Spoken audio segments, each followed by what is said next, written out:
Well, it's not the best quarterback class in the world, but we're still going to talk about it because the NFL draft is almost here. Brendan Albert is here. I am Adrian Fedke.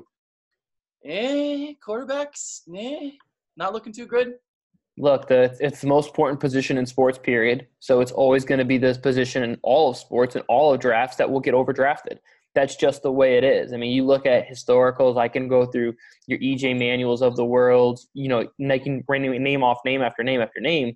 Quarterbacks get overdrafted. That's just the nature of the business, Adrian. I mean, if you look at historically, look at the last 5 years. I don't know this for sure, but I can't tell you a single quarterback that was drafted, Adrian, by a team that didn't have to trade up to get a quarterback. So, it's just because one of those positions that you need one, so they get overdrafted.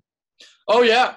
This quarterback class might stink, but you're still going to see teams draft them. You're still going to see teams trade up for them because that's what you do in today's NFL. Now, here's another thing. So I was just kind of joking with you before the show. So Nate Sudfeld, Nate Sudfeld has reportedly signed his second-round tender. So would you rather have Nate Sudfeld or any of these quarterbacks? Well, I'm going to take the first round guys, right? Like if I strike out on the big four, and we're going to talk about who my four are, if I strike out on my big four, then I'm looking at whether it's Sudfeld, whether it's Rosen, whether it's Jacoby Brissett. That's when I'm probably considering making a trade for one of those guys that's a backup somewhere else. But after four, Adrian, I think it's pretty much a nosedive. That's why, honestly, like for Miami, if I'm the Dolphins, if anything, I'm more likely to trade back. Like, I'm completely cool with waving the white flag, having a terrible season this year, and then worrying about filling out my roster and then drafting a quarterback next year. Well, that's the other question I was going to ask you. You kind of got into it already. So I brought up Sudfeld. Now, the other question is, would you rather trade for a Josh Rosen or a Jacoby Brissett than draft one of these guys? Now, the thing about Rosen is you would only have 3 years. I guess you would have if you trade, do you get the fifth year? I don't remember if that's true or not. You don't. I don't believe so. I could be incorrect, but I think you have to be drafted by that team. Okay, so instead of getting 5 years of Josh Rosen, you only get him for 3, whereas you draft a quarterback, you get him for 5 if you draft him in the first round. So you get 5 years, but then again, if you trade for a guy and you like the guy, and then you just pay him big money if you like him. So that's the other thing. Jacoby Brissett, that's an interesting name you brought up as well. Because he kind of gets overlooked a little bit. He's stuck in Indianapolis. Whenever he's played, he's looked really good, but he's just kind of forgotten about. He has been. And to be honest, I think the Colts intentionally didn't even consider trading him last year because they really want to see, can we get a full year of Luck healthy? And now that they know they've got a full year of Luck healthy, I could very realistically see, let's say the Washington Redskins pick up the phone, call Arizona. Arizona says, hey, we want a 1. They hang up. They call Indianapolis. Indianapolis says, hey, we want a 3. Okay, cool. We'll move the 3, and then we'll see what Jacoby does. I think that's a very realistic situation, but I think everyone's still going to look at, Josh Rosen first. Yep.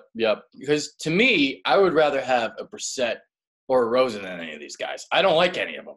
This reminds me of the EJ Manuel class.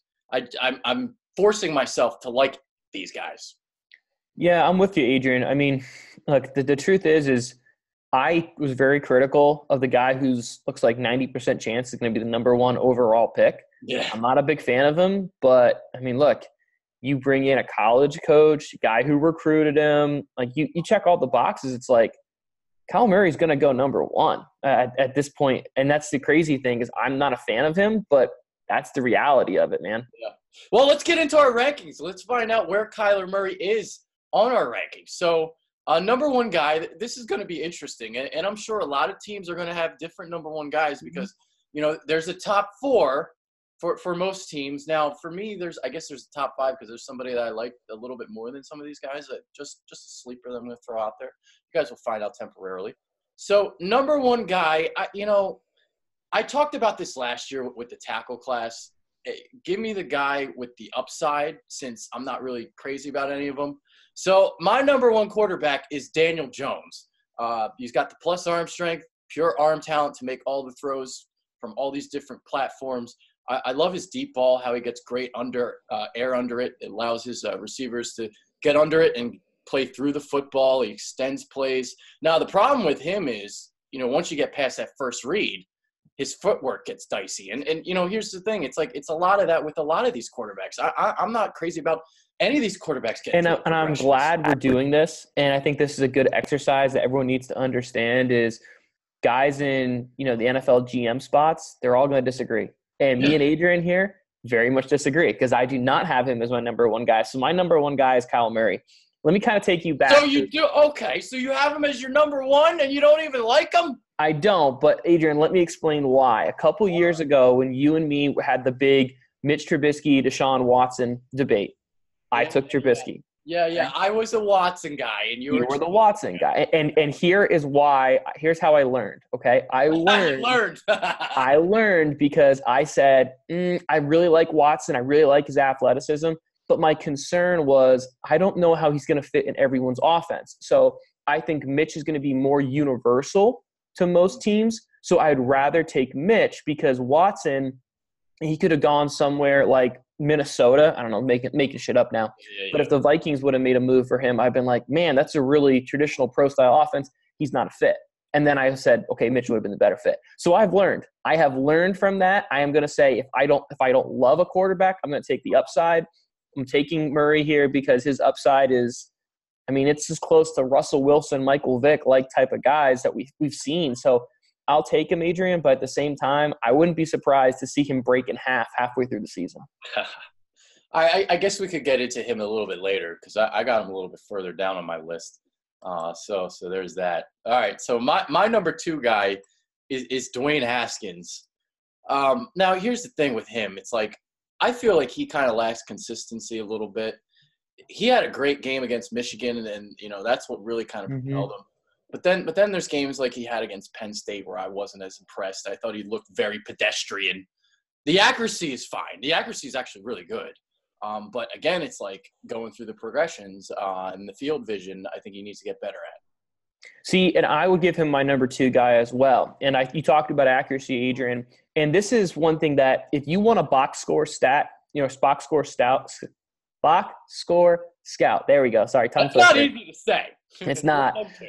So if you want to be that box score guy, I think he had something like 48 touchdown passes, which obviously is eye-popping here, okay? Especially for an Ohio State guy.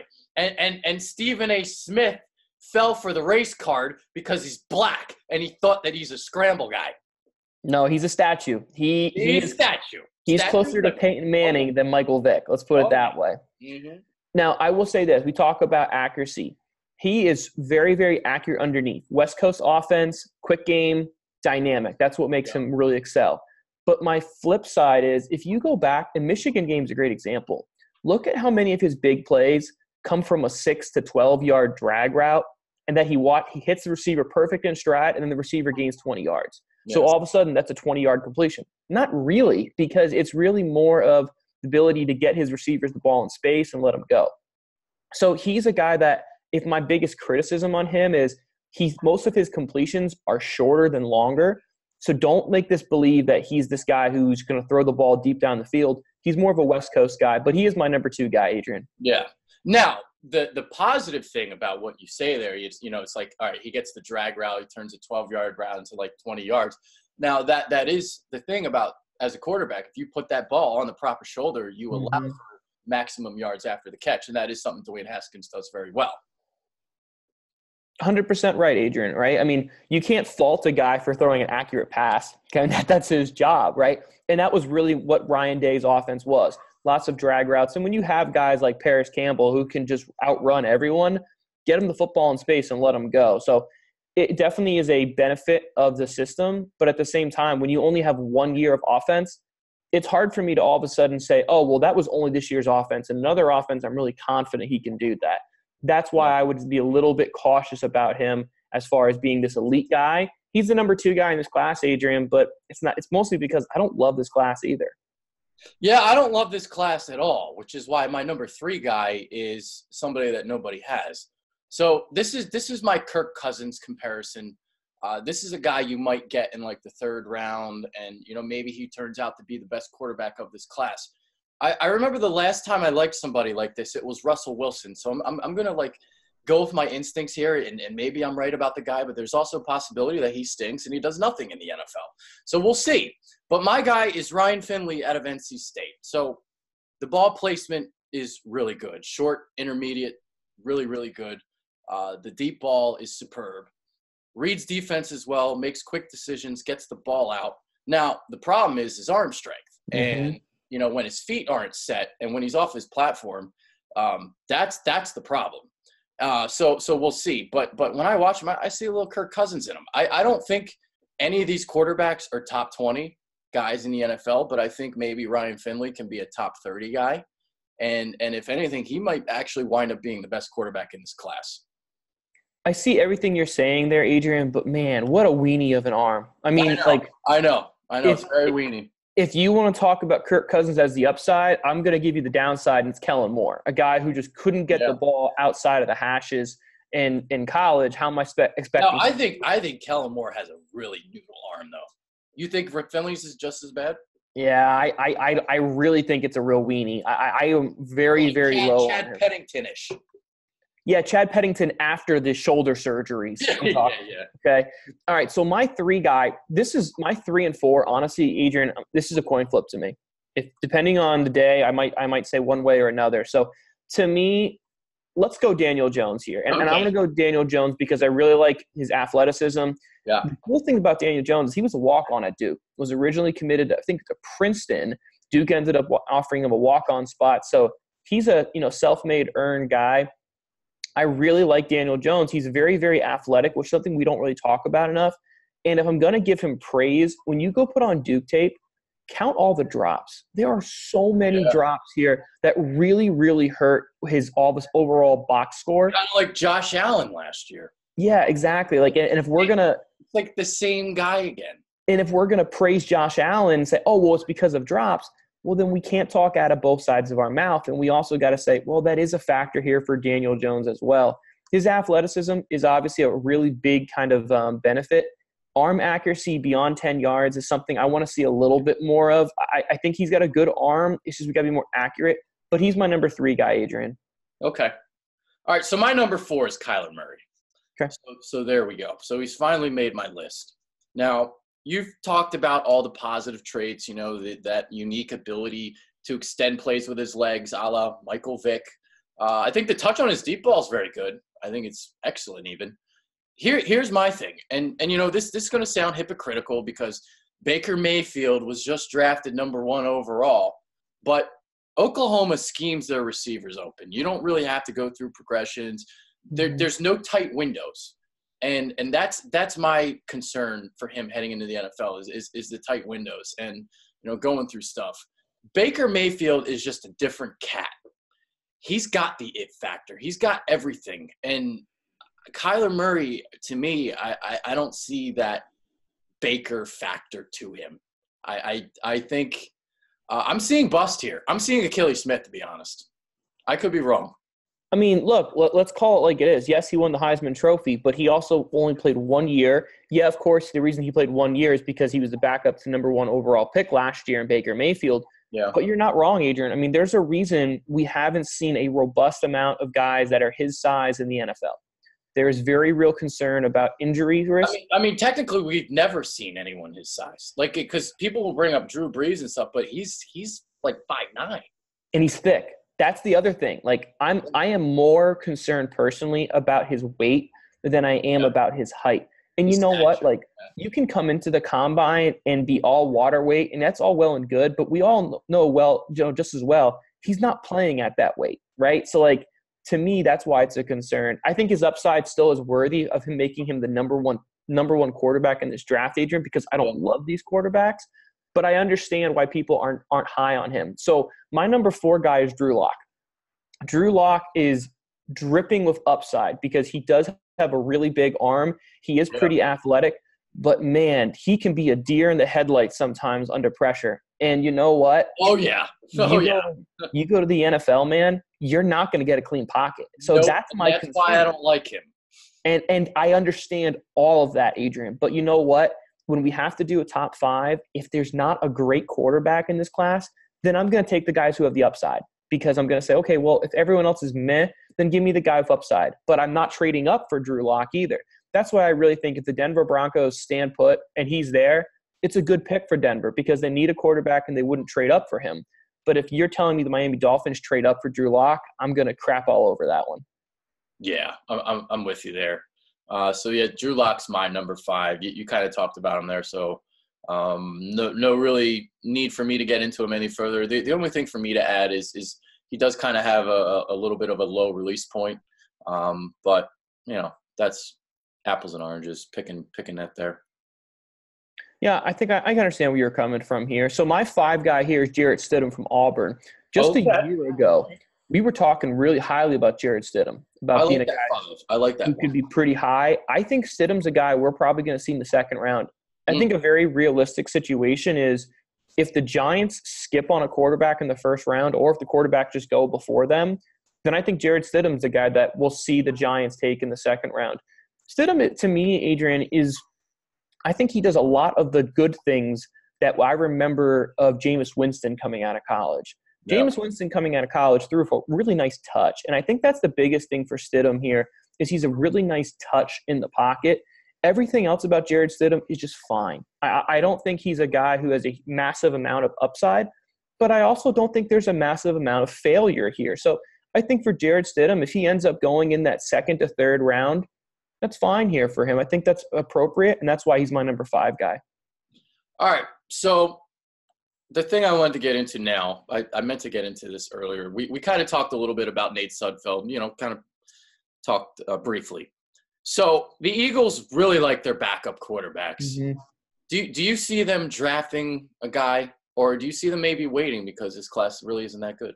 I mean, I would draft a guy, but I'm also one of those guys that's of the mindset of I would draft a quarterback every other year, honestly. And it's just because the position is such in demand.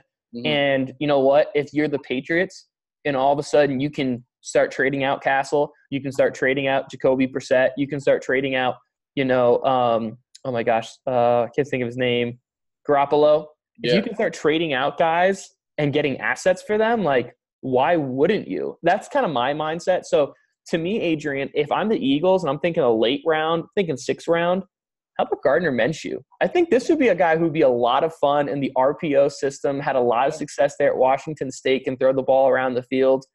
I think that would be a fun pick in the 6th round. Okay. All right. I like that one. That's like a little Chase Daniel type pick there. Yeah, exactly. Who's still getting those checks in the league. Good for you, Chase Daniel. Yeah. So the guy I was going to throw at you, a guy that's, it seemed like he was almost in a discussion even last year to almost be a fringe first-round guy. That's Jake Browning. Jake Browning's not being talked about at all. No. Nobody's talking about him. No. And you know what? I can't. What happened with him that he went from being a first-round guy to now being 6th, 7th round? So I'm gonna say this from the jump here. He never had arm strength. He was always a little weenie arm from the jump. So I was never understanding of anyone believing that Jake Browning was a high draft pick. I never thought that he was going to be anything more than a day 3 guy to an undrafted free agent. So yeah, Adrian, this is not a guy that I would be excited about at all for the Philadelphia Eagles. Well, if you get him in the 6th, 7th round, that's the thing. Gardner Minshew, Jake Browning. Yeah, give me Gardner Minshew. Give me the Cougar over the Husky in that situation. You just like the mustache. Who doesn't? All right. So any final thoughts on this class here? Again, if you're a team, this is a year that I'm not trading up for a quarterback. I'm not. I am letting the cards fall to me. Which means 4 teams are going to fucking trade up for one. Look, we're going to see 4 quarterbacks go in the top 10. That's the reality of it here, folks. I will say there'll be 4 quarterbacks drafted in the top 10. That's just the reality of it because the position is such high need. But I'm not trading up. So again, if I'm the Dolphins, if I'm the Redskins, no thanks. I'm cool waiting, or I'm cool going into the Josh Rosen or Jacoby Brissett pool. But I'm not trading up here. And then if I'm the Eagles, yeah, Adrian, I probably would take a quarterback, but it's going to be a day 3 guy, and it's going to be, someone that's available at that point. Over under 3 years for Cliff Kingsbury. Well, here's my thing, Adrian. I'm going to shoot. That's a really good number. Because it's probably going to be 3 on the dot. Yeah. I will take Kyler's going to be a bust. Cliff's not going I to. will I will take the over. And the reason I will take the over is because I think they will give him the reins in the draft. And I think they will let him draft his team. And then I think their fear is if we don't let him completely build this out his way, no one's going to want to inherit it. But at the same time, we're also talking about a franchise who just fired a head coach after 1 year. Yeah. Yeah. Well, I'm kind of with you because it seems like if you're bringing a guy like this in, you really got to give him a shot. You know, it's like the whole Chip Kelly thing. Now, Chip Kelly, they fired him immediately after that third year. But this is something where, you know, he's a young guy. I mean, he's not even 40 years old. And this is the trend now. You're going to give him time. So, but I just see this as something that's just going to be a complete disaster. Well, I mean, the truth is when you draft a quarterback, or in this case, it's really the same. When you go with a young coach, you can't tiptoe in the water, man. You got to go all in. You have to go all in because if you tiptoe, it will fail miserably. Mm-hmm. If you fail, at least fail saying, hey, we went out guns blazing. We gave it our best shot. That's why, you know, Adrian, you and me talked about this all the way last year.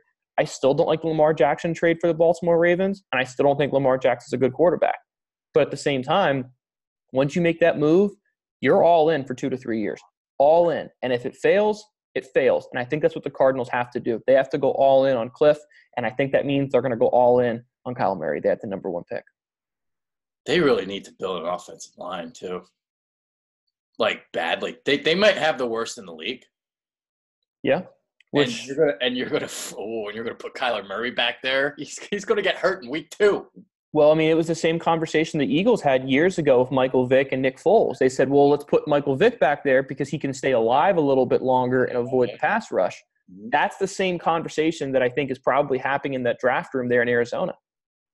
Any final thoughts on this show? That's it, guys. If you're interested in my stuff, please continue to check my my podcast out. It's at Burton TD. You can find us on Spotify. You can find us on Apple Music. Keep checking us out, guys. Appreciate it. All right, next show, I'll plug you in the beginning so people actually remember to do it. Sounds good, brother. There it is. That's Brendan Albert. I'm Adrian. Thank you. Peace. Thanks, guys.